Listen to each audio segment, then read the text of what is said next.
I remarked in my prior video that Harvard withheld evidence that its policy required it to share. See prior video at 3 minutes 51 seconds as to the policy. The rules are pretty simple. The red underlined section here. The faculty member, quote, will have an opportunity to review, quote, the evidence gathered. My prior video said Harvard didn't give me this evidence and offered a couple examples of that. But there's more, so much more. If you really care about me or really care about these rules or want to see a remarkable episode of messed up quotes and frankly misrepresented evidence, here we go. In my prior video and in write-ups on my website, I said there were 13 negative quotes in the FRB report. Let me number them. We're going to need to come back to them, not quite in order, because certain witnesses offered multiple quotes, not contiguous in the FRB's report. If you watched the prior video, you'll remember that starting at 7:04 in that video, I discussed two quotes that were selectively excerpted from interviews, and later I discussed two that weren't in the interview notes at all. As it turns out, all 13 quotes have problems. If you want to hear what was wrong with each of the 13 in turn, well, you're in the right place. This video is for you. Now, if you just want to read about the problems in text form, that's great too. I'll put the link in the description. Here's the first half of what you'll read there. In this video, I'll try to make it more approachable and maybe even fun by guiding you through the quotes one by one and the interview notes and other evidence that I say show this work was, to put it politely, all messed up. Here's the first negative quote in the FRB's report about me. He can have a tendency to threaten to take something to the next level. Okay, that sounds kind of bad. In my first video, I mentioned the problem of selective excerpting to change the meaning. And boy, oh boy, do we have that here. I found the original in Angela Crispy's notes. The sentence continues, quote, but he has taken a step back. That says the concern, such as it is no longer in effect. The timing is important because the FRB's 2017 report was supposed to be all about whether I had changed since 2015. Anything outside the 2015 to 2017 period would be out of scope. And what of the full interview notes from this witness? I say it's basically positive. If you were to count the positive versus skeptical or negative, it would be 2-to-1 plus or minus. But let's look carefully at the full notes. I mentioned that some witnesses get multiple quotes in the FRB report, non-contiguous. They're presented as if they're independent evaluations from independent witnesses, when really it's just the same witness repeatedly. And for this witness, we see that problem in spades. The prior screen looked at what is marked as quote 1, and there are two more quotes, all from the same witness from these same notes. These two lines were put together to form what became quote 3 in the FRB's report, and this one too becomes quote 9. So this witness got, yes, 3 negative quotes in the report, and incidentally, a positive quote too. That's a lot of airtime for one person. Does this look like a person with whom I had a lot of interactions? In the witness's own words in the first line, they say, quote, several efforts over the years. By the time you have to count in, interactions per year, it doesn't sound like much. I remember meeting this person once in person in the relevant period. It could have been a little more than that. I lost my electronic calendar when I left HBS. But there's no obvious principled reason why this witness should get 4 remarks in the FRB's report when, as I'll show you shortly, others with a much better position to judge much more frequent interactions got just 1 each. Another problem with giving a single witness multiple remarks is that the person can kind of say the same thing repeatedly, get that written down in notes repeatedly, and then when presented in anonymous decontextualized quotes with no indication of what comes from which witness, it can sound like multiple people are saying the same thing and thus it must be reliable and true. Here we see the witness saying in multiple ways that she and I had different ideas about IT priorities. Indeed, her job was to figure out what features to build for faculty and staff, for putting courses into web tools and video libraries and that sort of thing. Anyone who knows me knows I have ideas about this too. And her point in the 5 underlined remarks and maybe some others is that sometimes she and I had different ideas.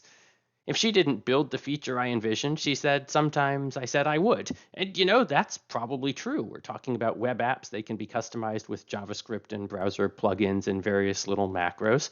I had ideas like that. Sometimes I circulated tools like that to help faculty be more effective and help staff be more productive. Is that inappropriate? Is that disruptive?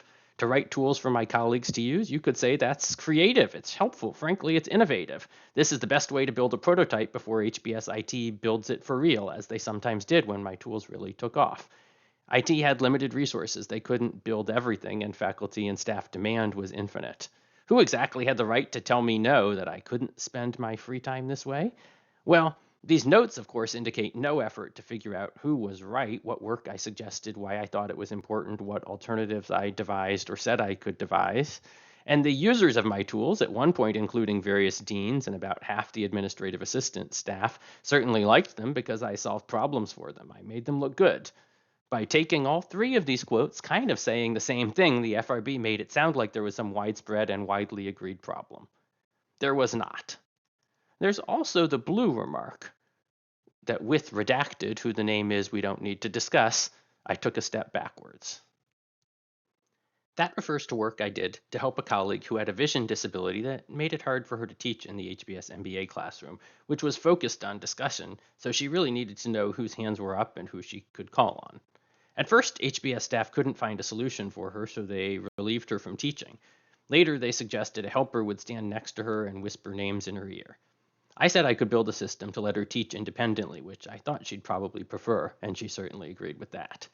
Students would press buttons already built into the table at every seat.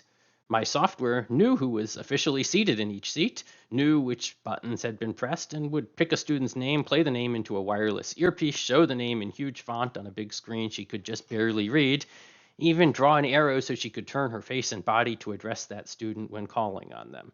I added some other features too, like avoiding calling the same student twice in close succession so others would get a chance. I felt I learned a lot from it. Most people would say that what I was doing was not just proper, better than proper. It was a gift to a colleague and a friend. And it was protected activity, both advocating for and directly helping someone with, yes, a disability. Under the Harvard University non-discrimination policy, this shouldn't have been criticized. Wait, you say, I don't have a disability. Well, the policy wisely also prohibits retaliation against a person for opposing prohibited practices. And in devising a solution better than what HBS staff could make, yes, the buttons in the table and a Bluetooth earpiece are better than a helper whispering in her ear. I opposed their disability accommodation as, less effective than what I came up with. So this subject should have gotten not a single criticism from any witness, not a single line in Crispy's notes. It couldn't have been part of her basis for saying I was supposedly out of line. It was just out of bounds.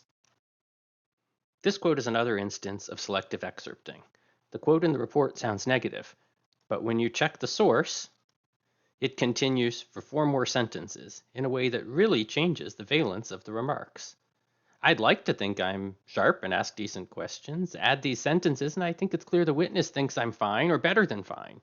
Gene Cunningham's selective excerpting changed the meaning, made it sound like the witness said I was way out of line, but that's obviously not what the full note said. And if I had had the notes, I would have pointed out how selective excerpting changed the meaning. You could call that selective excerpting in the small, selectively taking out a few sentences out of this one section of the notes. But it's also selective in the large because it's contrary to the full interview notes. I marked some in green. My work is seminal. The witness knew my work before we met. Students like it. Super. I'm so grateful, right? He continues, I do things. I guess he means I'm productive. I have a sense of duty. I make contributions to IT tools. Definitely, I tried to be productive. I worked in all of those areas. And so his bottom line is, quote, not a problem. And incidentally, he thinks I have good judgment. Thank you. I'll take it. That is the weight of the interview, not the weird 3 sentences that Cunningham excerpted. Another problem with this quote is that it's contrary to the interviewer's impression at the time. Amy Edmondson conducted this interview. In an email to FRB colleagues just after, she reported that the witness had a positive view of me. He believes me, she says. And incidentally, her continuation, how frustrated she is. She wanted witnesses to criticize me, and when she got favorable remarks from her first 2 interviews, her response was, quote, sigh. I would like to take the interview notes at face value. Her sigh makes it hard. If we were to find this witness and ask him whether the FRB did a good job summarizing his interview, I think we kind of know what he would say. A final twist comes in Edmondson's notes mentioning that I got this witness free upgrades for some flights, blue line at the bottom. The facts are a little messed up here. What I most did for this witness was teach him how to unlock the value of the tickets he was already buying and the points he already was earning or could earn if he made some awfully small adjustments. Frequent flyer programs are complicated, and I spent some time learning the rules. So yes, I helped him. If that's a crime, I'm guilty, but obviously there is nothing at all wrong with helping a colleague and friend sit in the front of the plane. To that, in a especially weird remark, Edmondson remarked elsewhere, everyone loves him because he gets them free stuff. Again, I'll take it. Everyone loves me. I'm grateful to her for reporting it. But if her impression after conducting interviews, both in 2015 and later in 2017, was that everyone, yes, she says everyone, loves me, where is that in the FRB's report? The report makes readers think that there are some people who, to put it generously, really don't like me. And when Cunningham pulled the excerpt, the red dashes on the left there, selectively out of part of numbered section 2, that really wasn't true to the substance of the interview. As the FRB's sole staff, the most detail-oriented person on the FRB, and the only person who received all the interview notes, Cunningham should have done better. Here's the FRB's fourth negative quote and the notes from which it is drawn. Now, this is a person I interacted with only during teaching group for a course called Field 3. I taught that course in spring 2015 and spring 2016, so only half of our interactions are in scope for the 2017 FRB, which said it was interested in events occurring after fall 2015. That called for extra care by both the interviewer and the drafter of the report, selecting quotes. Comparing the interview notes with the quote selected, I saw no sign of such care. In fact, in keeping this quote, despite the last clause indicating that it might be out of the time period, and probably is, I saw the opposite of that kind of care. Another problem with this quote is that all my discussions with this witness were with others present in the teaching group meeting. HBS first year teaching uses, yes, something called a teaching group. A senior faculty member is the course head and runs a meeting at least once a week, sometimes more than that, to discuss what other faculty will do in class that week. There can be as many as 10 different faculty members teaching the 10 different sections, plus some staff, at least one, usually more than one for this class. If I was out of line, as this witness's quote seems to suggest, surely the other faculty would notice and object. But no, the FRB interviewed the course head who was present every time I met with this witness. Notes from that interview called me great to have, said the collaboration worked well. What is the witness complaining about? In fact, we don't have to take the course head's word for it. The FRB interviewed 2 other senior faculty who were also part of the teaching group. They too offered only praise. They said I was very thoughtful, suggesting things productive, all very positive. The other said, like him, helpful, generous. Readers of the FRB report had no way to know that the person who made the comment shown at the top interacted with me half outside the relevant time period, always with these 3 other witnesses and others present, all of the others offering high praise. If a vote were to be taken, it would be, I guess, 3-1 in my favor. That's not to say this was a voting process within the FRB or the FRB witnesses, but by any measure, this witness's view was decisively in the minority. This is the rare witness who we don't just hear from in his interview. Of course, we have his words as distilled by an FRB interviewer, in this case Stu Gilson, and FRB staff, Cunningham. But no, he also wrote a letter evaluating my candidacy. In the letter, of course, he writes in his own words, and he says, bottom line, he strongly supports my candidacy. This shows the peril of relying on the FRB to ask questions, to take notes, and to select which of those notes to use. The standard way of collecting evidence for evaluating a tenure candidate is to have the experts write letters. And here we see what a different signal we would have gotten down that path. And what of the quote? Harsh, the witness supposedly says. That does sound bad. Well, here again, context really matters. The quote could reasonably be understood to refer to the reunion sessions that this witness and I presented jointly, maybe 10 times over 5 years, in which we intentionally presented 2 different perspectives on how the internet was going. The witness said everything is great, stock goes up, jobs, ads, yay. And I say it's all terrible, fraud, disaster, call your lawyer, run for the hills. We had fun with it. Attendees seemed to enjoy it. The reunion planners asked us to repeat it year after year in the very largest rooms they had. I hope everyone understood, including this witness, that it was partly an act, that each of us appreciated the other's view and recognized that the genuine truth was somewhere in between our 2 opposite perspectives. It's as if the FRB, through its interview and selective excerpting, was the only one who didn't get the joke, who wasn't present for the actual sessions, and therefore missed what was really going on. On to quote 6, and there are several different problems here. From the substance, remarking on how I interact with business people, you would think the witness has some information about that. Maybe he and I did some consulting together, but no. Here's the first 10 lines of Len Schlesinger's interview notes. Notice line 1, where the witness said he, quote, never met me outside of the LCA teaching group. That's the course I was teaching starting in 2017, and if he only interacted with me there in teaching group, how would he know how I interact with business people? Teaching group is a 3-hour meeting every week, sometimes more than once a week. It's a time to let your hair down, de-stress from teaching, and have a little fun if you want to. Even tell a joke, though I don't recall this witness ever telling any jokes. Another problem with the excerpt is that, like so many of the FRB's excerpts, it's really contrary to the thrust of the interview. The witness calls me smart. He says in a narrow band, okay, but then he says I know my bounds. He says I'm quick to be modest about teaching, which I appreciate. I've been called a lot of things worse than modest. I'll take it. Notice that the remarks are positive overall, and from that, Cunningham finds by far the most negative line to excerpt. But there's an even worse problem with this quote. The witness's interactions with me were, yes, in the LCA teaching group, and the FRB interviewed the course head, who had decades of time at HBS, unlike this witness who had just been around for a few years. So the course head had a better sense of the place and was quite literally the manager of the teaching group. The course head said I was an excellent colleague, very good to exemplary, got along with everyone, good with students, and he called my case a green light. That's quite a difference from the witness's supposed remarks, according to the quote. Cunningham put that excerpt in the FRB's report, ignored the other evidence from the course head who was right there. If I had received the evidence gathered, as the FRB's rules promised, I certainly would have done my best to call this quote into question and to argue that the course head had the better position to evaluate me. These 3 quotes come from the same person, though again readers of the FRB report would have no way to know that. I interacted with this witness solely in meetings of the Academic Technology Steering Committee, or ATSC. We were supposed to meet quarterly, but this witness missed a meeting, left another early, and a third was canceled. Between my 2015 and 2017 FRB reviews, we interacted in exactly 2 meetings. Is that enough basis for him to form such a strong opinion? If I had known the witness's identity, if I had known that he had these 3 quotes in the report, I would have argued that it was not.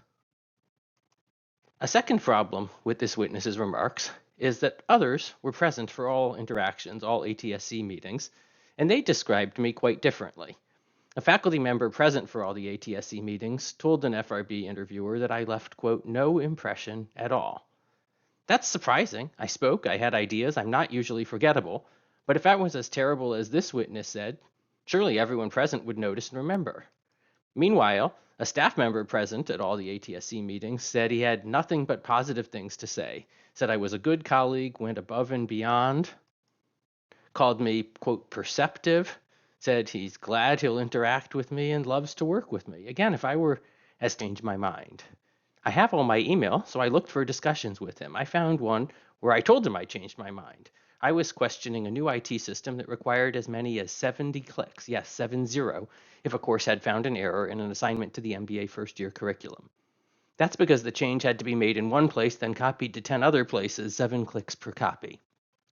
I found a way to automate this, reduce the 70 clicks down to 1 or 2, but IT said no, said my approach was risky. Details on my site in Joint Appendix 125. And right there in the green box, I told the witness I accepted IT's decision. It is what it is. Meaning, yes, I changed my mind from my initial view that IT should offer something better. If I had received the context who it was who purportedly hadn't seen me change my mind, I would have found this email and showed that he had seen me change my mind.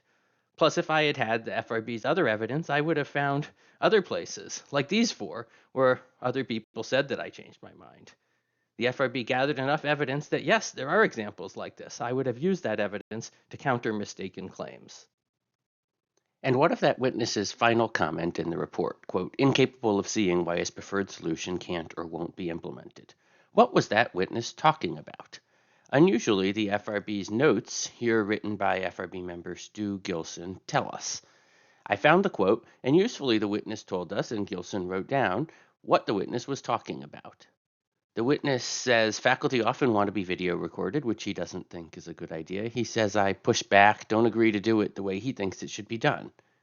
I rarely requested videos of my classes. The only time this really came up was when I was handing off a course to a colleague who I knew would benefit not just from reading my teaching plans, but from watching how I actually taught and how discussion unfolded. I asked Brian Hall, my unit head, who checked with Francis Fry, then Senior Associate Dean for MBA, and everyone agreed that this was not just a good idea, but, quote, really important. To the witness, no doubt my recording request was just a number on a spreadsheet, another junior faculty member who wanted what seemed to be way too many recordings. But the actual reason, helping a colleague teach a new course for the first time, was entirely proper. The witness was wrong to criticize this, and the FRB was wrong both to credit his criticism and to fail to give me the information I would need to put on an opposition. 10 and 12 are the two infamous quotes that Angela Crispy inserted as, quote, quotes, quote, from my interviews. And I mentioned in my first video at 11:13 that everyone else thought they were quotes. Edmondson called them the quotes. Even Noria's handwritten notes called them quotes. In deposition, Crispy repeatedly said they're not quotes and were never supposed to be quotes. Yeah, okay, I guess. Well, if those aren't quotes from interviews, what are they and where did they come from? Harvard's legal brief cites Exhibit 27 and also Exhibit 161, the former a compendium Angela Crispy created of emails she had gotten from numerous staff over 2 years. The quotes Harvard calls out in its brief come from at least one email and at least two historic discussions that Crispy somehow reconstructed, maybe through notes, over an 8-month period, ending 4 months before the FRB was to conduct its interviews. And despite Harvard's lawyers' best efforts, key words don't nicely line up between their paragraph and the quotes they're trying to defend. I found 5 phrases, well, 2 of them as short as a single word, another just 2 words, that appear within the paragraph Harvard's lawyers offer. So these supposed sources don't nicely support the non-quote quotes. But in any event, Edmondson's instructions to the FRB called not for copy and paste from some emails or some old notes, but for, quote, interviews to be conducted starting then, July 2017, not months earlier. And the interviews were to be conducted according to a specific interview protocol, specific questions that Edmondson provided. Every other FRB member did what Edmondson instructed. Crispy, remember, the highest ranking administrator in all of HBS and the dean's sole non-faculty report, was way out of line to copy some stuff out of some old emails and notes she just had in her archives. If I had known the quotes weren't quotes and weren't from interviews, but had been reconstructed from multiple emails and old notes like some Frankenstein beast, yes, I would have said that was totally unacceptable, way out of line, and should have been stricken from the report. And a lot of people would have agreed with me. Can you believe we're up to Lucky 13 already? Here's how that last one appears in context. The sole source of evidence the FRB offers for the claim that I supposedly act differently to staff than to faculty. I remarked in my prior video at 7:04, if you want to check it, that I tried to be an equal opportunity straight shooter, and it's really true. Ask anyone who knows me. Well, here's the source of this weird remark. The witness says he's speaking, quote, second or third hand, which should have set off alarm bells in light of the FRB's instruction in the blue box here that the interviewer was supposed to figure out whether a witness was reporting based on personal knowledge. And here's the sentence that Cunningham used, but notice the selective excerpting, omitting the next 5 words, quote, as we all probably do. When you combine the non-first-hand remark with the selective excerpting, it's clear that this witness was not saying he believed me to be disrespectful to staff. Instead, he was saying that if anyone else said that, he wanted to disagree and offer his contrary understanding. Anyway, we don't have to wonder what the witness really thinks because my lawyers took his deposition, and when speaking in his own words, he was very positive. That's yet another quote misleadingly excerpted, taken out of context to change the meaning. I have such respect for the care with which HBS Associate Dean Jean Cunningham usually handles sensitive subjects, and frankly, the English language. You know, she has a master's degree in English literature, so of course she's good at this kind of thing. She should be, and she is. Yet when she excerpted quotes for the FRB's report, time and time again, she changed the meaning, really misleading readers. I worked with Jean enough over 11 years at HBS to know this was no accident. So how did it happen? A telling remark appears in an interim draft of the FRB's report. Here's what FRB member Len Schlesinger added in an insertion. He instructed staff to insert more material, quote, here, meaning in the section of the draft report that provided negative quotes. And Cunningham, true to her role as staff to the FRB, did what she was told. not because it was consistent with the weight of the evidence. In her deposition, she testified that she had intended her first draft to be, quote, representative of the evidence. She had done that to the best of her ability, but Schlesinger told her to add more, and so she did. When asked in a deposition why she did or didn't do this or that, over and over she said it was, quote, not my role. And the record indicates that she did just what Schlesinger instructed.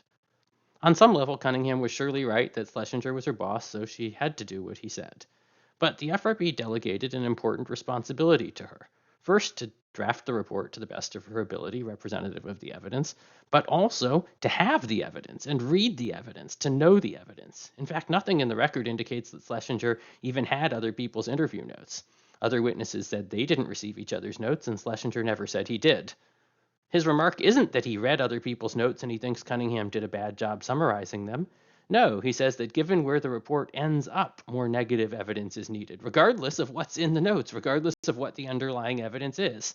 Come on. No matter her quote unquote role, Cunningham should have stepped up right there. She should have said, this is an evidence based process, and what Schlesinger is requesting is contrary to the evidence, which, to be sure, he hasn't seen and doesn't even possess, and she has.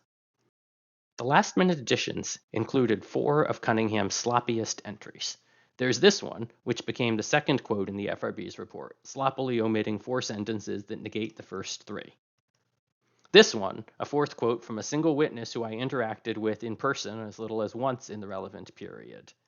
This one from a staff person who was combining remarks both during and before the time period the FRB was supposed to be looking at, whose remarks were contrary to the course head and 2 other senior faculty present at all times. And this one from the faculty member who, in his own words, said he strongly supports my case. Crispy's 2 late non-quotes were also late additions in response to Schlesinger's request.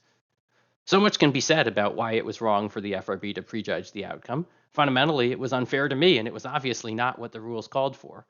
But an additional problem is that once you go down the path of prejudging the outcome and selecting evidence to reach that outcome rather than seeing where the evidence actually leads, it's easy to get sloppy in just the way that these 6 late additions show. I have zero doubt that if Cunningham had been asked to summarize the evidence fairly and to the best of her ability, she would have done it well. Instead, her instructions prejudged the evidence and really weren't grounded in the evidence at all. I remarked a few times on people who I worked with closely who offered favorable remarks, getting not much space in the FRB's report, versus those who were peripheral and offered mixed assessments, getting a lot, and their negative remarks especially getting selected. Let me make this specific. Here are 3 people who got 1 quote each, 2 course heads and the administrative assistant who sat right outside my office. These people spent the most time with me. Course heads spent scores of hours in dozens of meetings. And incidentally, even in their quote-unquote positive remarks in the positive section of the FRB's quotes, the FRB selected far from the most positive things they said. Versus others who I met with infrequently, maybe 1 time for the IT planner and 2 in-person meetings for the ATSC colleague. It was very frustrating to have so much of the criticism, 6 of 13 negative remarks, just about half, coming from just 2 people. And these 2 people with whom I interacted so little. What possible principled basis for these 2 people getting 3 comments each while others got just 1? Of course, the report omitted all the names and context, so readers had no way to know that almost half the negative remarks came from just 2 people, nor that only 2 staff had said anything negative at all, and that even they were much less extreme than the quotes indicated. We've been talking about how the FRB mishandled evidence that was presented as bad for me, selective quotes, even fabrication of quotes out of a bunch of old emails. But the policy required the FRB to share, quote, the evidence gathered, the meaning all of it, not just the evidence against me. If there was evidence that was gathered that was favorable to me, that was supposed to be shared too. An obvious first kind of evidence I would have wanted was the praise in interview notes and documents the FRB gathered. It wasn't to toot my own horn, but with my character under attack, this would have been the best way to try to argue that the FRB got it wrong. And in parallel with the FRB's efforts to exaggerate, mischaracterize, and even create evidence against me, the FRB also ignored evidence that put me in a favorable light. For example, in 2015, Dean Healy, running the promotions process, realized that letters from both internal and external letter writers could have material relevant to the FRB. He directed staff to find the relevant parts, which he said were, quote, valuable, so he had them sent to FRB Chair Amy Edmondson. Then we get this remarkable message showing what she thought of them. Quote, only one colleague expresses what we have come to see. She means, yes, only one of the excerpted letters was even partially negative, and the others, the 16 others, were all entirely positive. 16 out of 17 positive. That's a bit of a challenge for her. It's not what she wanted to hear. She wanted negative. And so she remarks, quote, ah, well. And what did she do? Usually, when an FRB member received evidence, that person immediately forwarded it to all the others. But not so for this one. 3 days later, FRB member Forrest Reinhardt noticed that the draft FRB report didn't mention any of these letter excerpts, which he knew existed and which he believed someone should have received for the FRB. He asked Edmondson about it in a one-on-one email without the rest of the FRB copied. Have you seen the relevant portions of these letters, he asks. Edmondson's reply calls the letters, quote, tricky, for 2 reasons.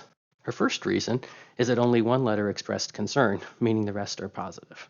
Wait, what? She's admitting that because they're positive, she doesn't want to use them. Whatever happened to being guided by the evidence? This is clearly not what the PNP calls for.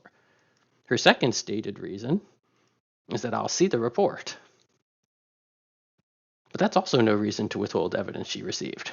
Remember what the PNP said about this. The faculty member, quote, will have an opportunity to review the evidence gathered. Will, not should, not maybe. So let's review. Healy said the letters were valuable, sent them to Edmondson, who didn't like them, said, ah, well. She didn't circulate them to colleagues on the FRB, but Reinhardt deduced that they existed, and Edmondson must have them, so he asked her, to which she said she didn't use them because they're good for me. And she explicitly decided not to mention them in the FRB's report and not share them with me, all despite the policy saying I was entitled to them. If I had known even a fraction of this, I certainly would have used it to argue the FRB was hopelessly biased and certainly didn't do its work properly.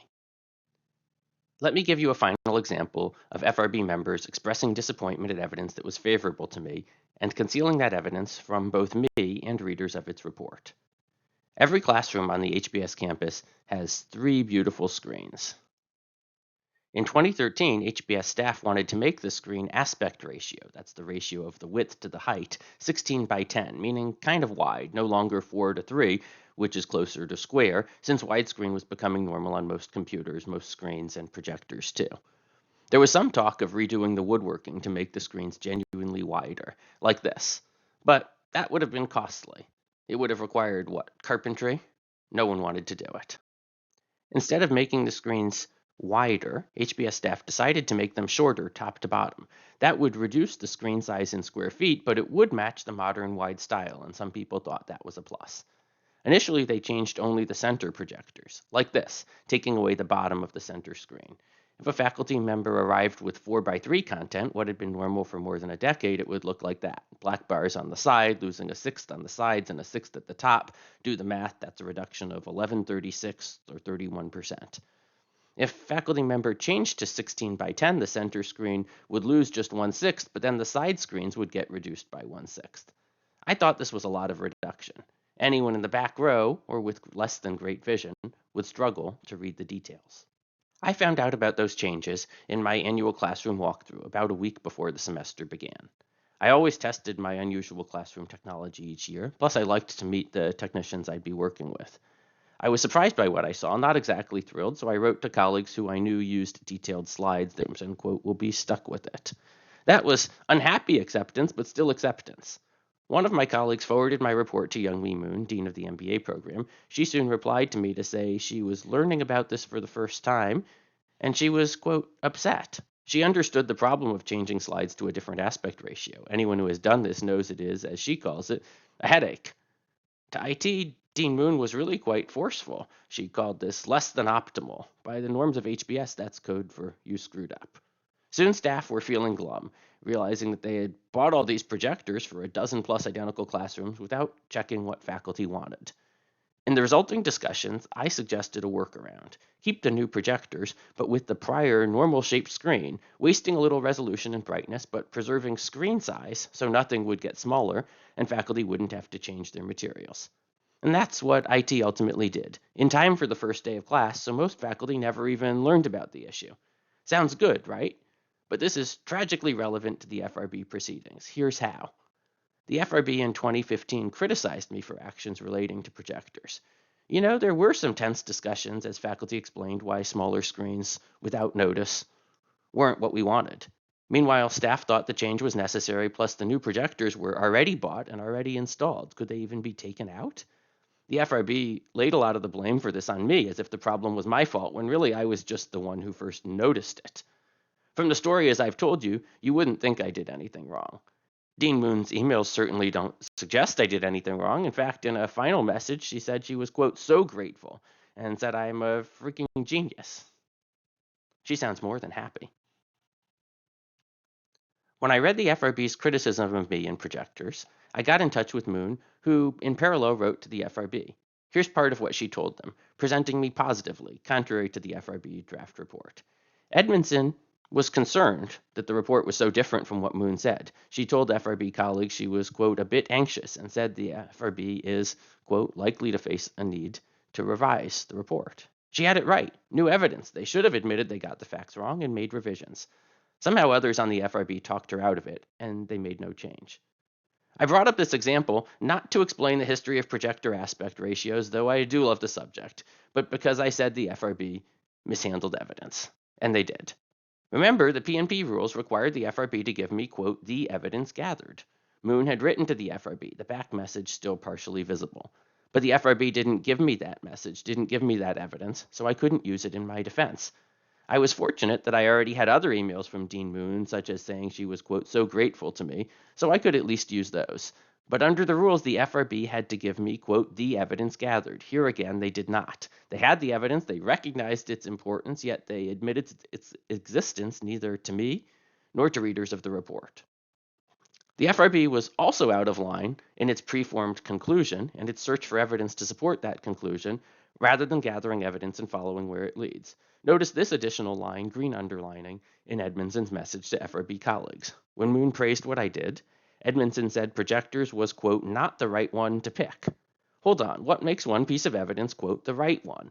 Edmondson is saying that the right example to pick would be one that portrays me unfavorably. Having realized that this is an example where the evidence shows I was fine or better than fine, she wished the FRB had picked something else.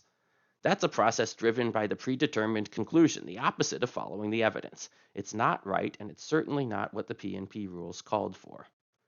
By 2017, Edmondson was telling people that all the projector material had been removed from the final version of the FRB 2015 report. It's great that she knew and was admitting to some people that the 2015 report was messed up in this section. But there is no quote unquote final version of the 2015 report. There is one version, the version the FRB sent me, nominally then a draft, to which I replied forcefully, yet they never revised it. I'm glad that my rebuttal was so strong that Edmondson thought the FRB had removed the material that I said was wrong, but she needed to do more than think she removed it. She needed to actually remove it, and she did not. In deposition, my lawyers asked Dean Noria why the FRB was established. He described some problems in prior faculty evaluations and said the senior faculty thought it was time for a new process that would be more fair, giving, quote, more confidence that the work was done properly. Indeed, but from what I've told you, are you confident that the FRB was fair, that its work was done correctly? Well, the judge heard significant oral argument from both sides, and I'm genuinely looking forward to his decision. Stay tuned.